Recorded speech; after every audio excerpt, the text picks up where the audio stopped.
Hello students, welcome to my YouTube channel geography guru. आज हम पढ़ने और समझने वाले हैं क्लास 8 हिंदी की वर्कशीट नंबर 10 यानी कार्यपत्रक संख्या 10 को। आज की हमारी वर्कशीट बेहद आसान रहने वाली है। आज की इस वर्कशीट में हम अपना नया पार्ट शुरू करें, चिट्ठियों की अनूठी दुनिया।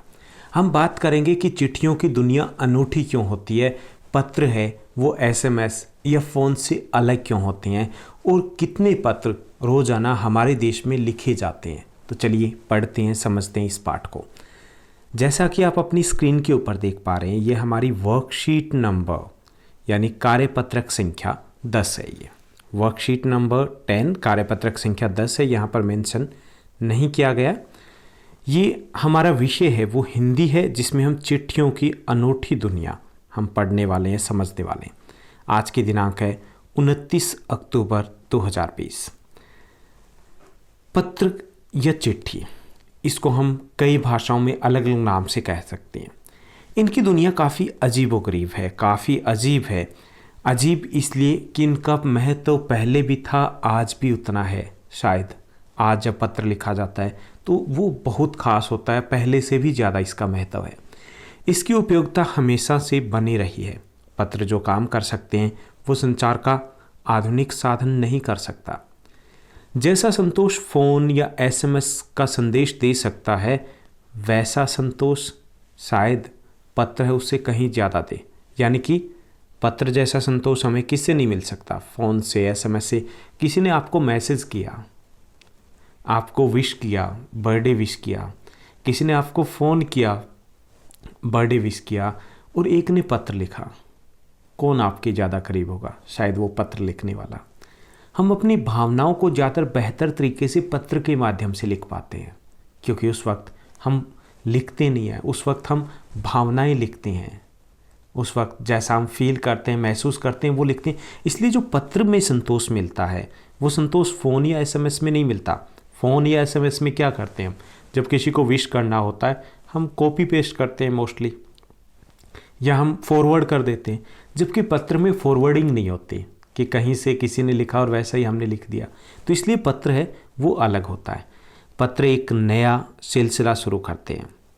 राजनीति, साहित्य, कला के क्षेत्रों में तमाम विवाद और नई घटनाओं की जड़ भी पत्र ही होते हैं।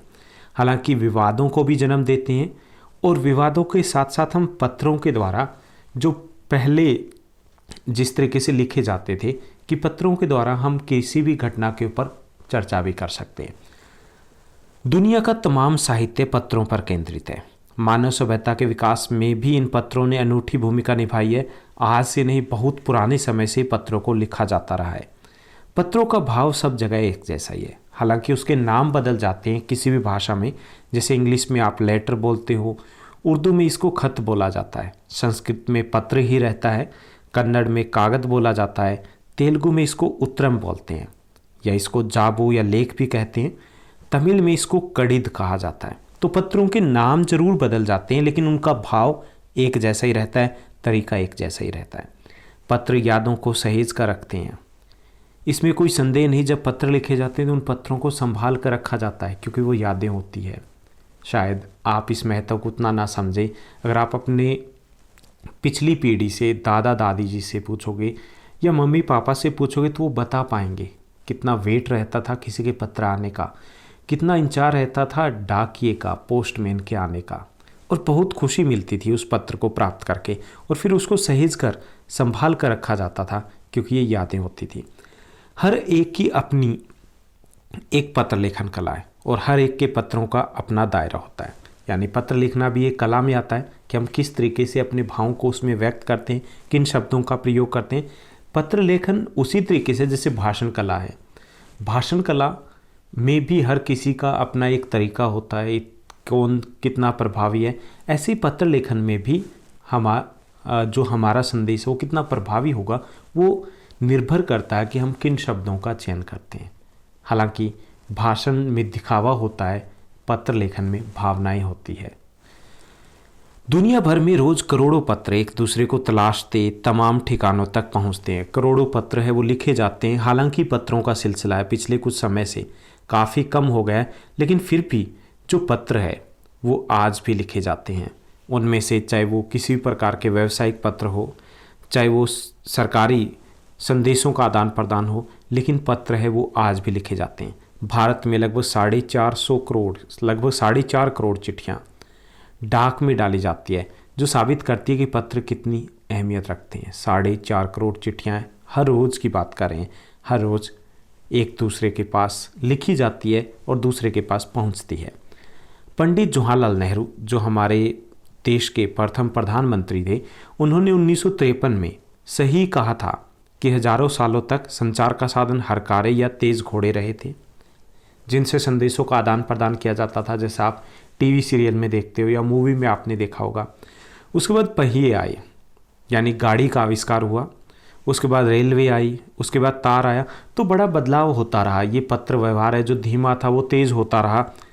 तार ने रेलों से भी ज़्यादा तेज़ गति से संवाद का सिलसिला शुरू किया।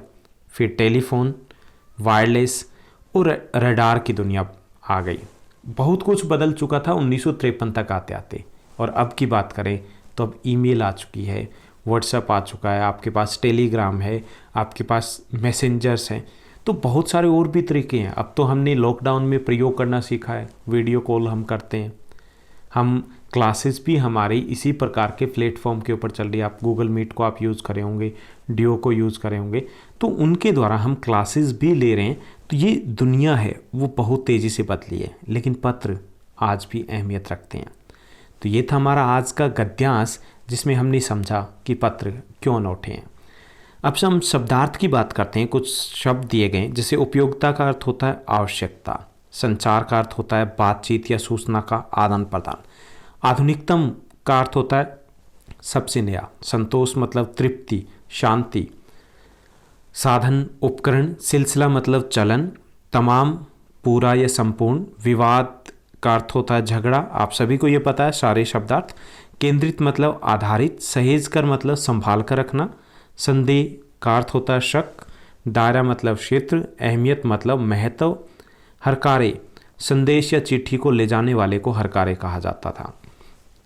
तो ये थे शब्दार्थ। अब हम प्रश्नोत्तर की बात करते हैं। आज की इस वर्कशीट में 6 प्रश्न दिए गए हैं। पहला जो प्रश्न दिया गया है, आपके अनुसार पत्र, फोन और एसएमएस एक दूसरे से अलग अलग है, कैसे? पत्र फोन और एसएमएस से बिल्कुल अलग है, क्योंकि पत्र को लिखने में एक अलग ही संतोष मिलता है और अपनी भावनाओं को ज़्यादा अच्छे तरीके से व्यक्त कर पाते हैं, इसलिए पत्र दोनों से अलग है। दूसरा, पत्र किस प्रकार महत्वपूर्ण भूमिका निभाते हैं?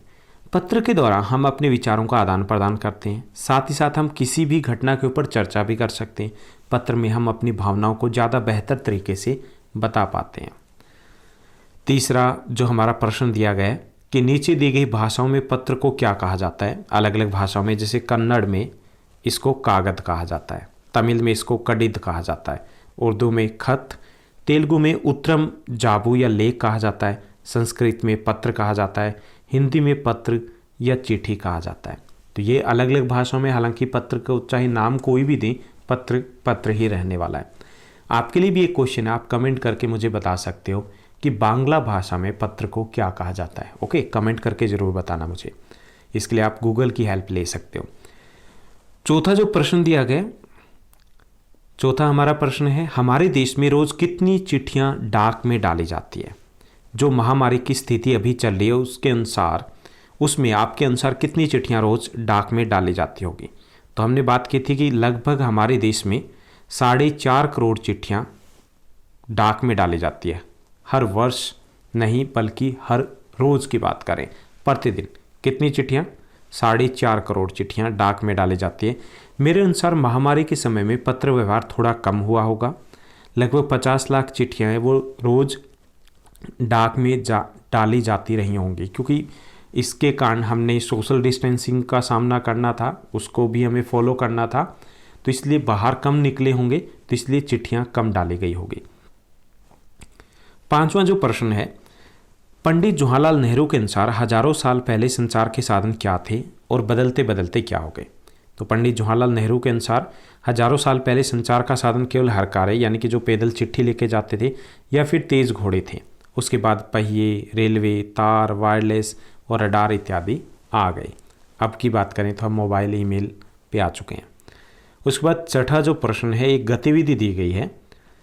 गतिविधि ये है कि अनूठी, इस चैप्टर का जैसे नाम है पत्रों की अनूठी, चिट्ठियों की अनूठी दुनिया, तो अनूठी का अर्थ होता है निराली या विशेष, कुछ अलग, सबसे अलग, उसे हम अनूठी बोलते हैं। जिस प्रकार चिट्ठियों की दुनिया अनूठी है, उसी प्रकार जीवन या आसपास भी क्या क्या अनूठा है ये आपको पहले सोचना है, फिर बक्से का एक चित्र बनाना है और उस पर हमें ये चिपकाना है। ओके, चिपका सकते हैं या फिर अनूठी बातों को आप लिख भी सकते हो। तो आपको ये एक्टिविटी करनी है, एक बक्सा लेना है, खाली डिब्बा होगा या फिर आप एक बोर्ड ले सकते हो, चार्ट ले सकते हो, उसके ऊपर अनूठी दुनिया का चित्र बना सकते हो या फिर अनूठी दुनिया के बारे में आप लिख करके पेज के ऊपर, उसके ऊपर पेस्ट कर सकते हो। ओके, ये आपकी एक्टिविटी रहेगी। तो इसका उत्तर मैं आइडिया दे रहा हूँ कि क्या कर सकते हो। जैसे दिल्ली की संस्कृति अनूठी है, पूरी दिल्ली की कल्चर है वो अनूठी है। यहाँ पे अलग अलग राज्यों से, संस्कृतियों, धर्मों, भाषाओं के लोग आपस में बड़े प्यार से मिलजुल कर रहते हैं। हम एकता में एकता की मिसाल दे सकते हैं। तो हम क्या कर सकते हैं कि एकता, जो अनेकता में एकता है, उसकी मिसाल दिल्ली और दिल्ली की संस्कृति है, तो उसकी हम तस्वीर बना सकते हैं। यानी अलग अलग धर्मों के लोग कैसे रहते हैं, अलग अलग त्योहारों की तस्वीर आप बना सकते हो, दिल्ली के अलग अलग जो ऐतिहासिक स्थान हैं उनकी आप तस्वीर बना सकते हो, जो धार्मिक स्थल है उनकी तस्वीर बना सकते हो। बहुत सारा आइडिया आपके पास, तो उनकी आप तस्वीर बनाइए या फिर उनके बारे में लिखिए और उस चार्ट के ऊपर या फिर आप जो गत्ता आपके पास होगा उसके ऊपर आप पेस्ट कर दीजिए। तो ये थी हमारी आज की वर्कशीट। आपके क्लास की सभी जो वर्कशीट है वो वर्कशीट आपको एक दिन पहले, कभी कभी 2 दिन पहले आपके इसी चैनल के ऊपर अपडेट कर दी जाती है। तो आप इस चैनल पर बने रहिए, इस चैनल को लाइक, शेयर, सब्सक्राइब ज़रूर कीजिएगा। कोशिश कीजिएगा कि ये लिंक है आप अपने फ्रेंड्स के साथ भी शेयर करो, ताकि आप एक साथ मिल करके एक जैसा पढ़ पाओ। Thank you, bye bye, have a nice day.